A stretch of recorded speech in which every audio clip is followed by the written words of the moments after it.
Hi everyone. Today I want to share one of my favorite exercises for hip flexor strength, leg lifts. They're a pretty basic movement, but they're very challenging. I like to include these exercises into my clients' routine as well as my own because the hip flexors and the psoas muscles are often overlooked.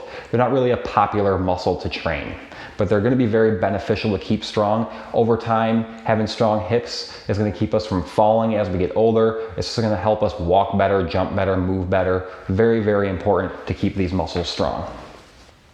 So you're going to come into a straddle position. You're going to bring your hands in between your legs. Try and keep your chest lifted, point the toes, and engage the quads. From here, the leg lift motion is just like this, lifting the heels off the ground. Doesn't necessarily matter how high up off the ground your feet go, just matters if you feel the activation in this muscle here. With that being said, if you need to, you can modify this by framing out one of your legs and doing one leg at a time, like so.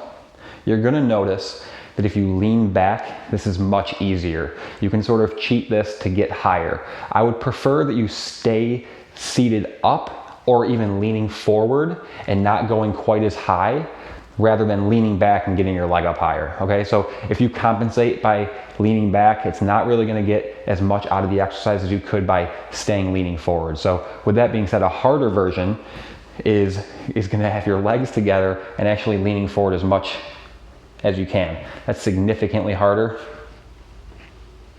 You can also do this one leg at a time and get a pretty good benefit out of it, but I'm going to show you a couple of modifications. Aside from leaning back, I would prefer that you sit your back up against a wall and do one leg at a time like I showed you a couple of seconds ago. So like I said, it's important to stay upright and not lean back. So having your back against the wall is really going to remove the ability to compensate through the lean.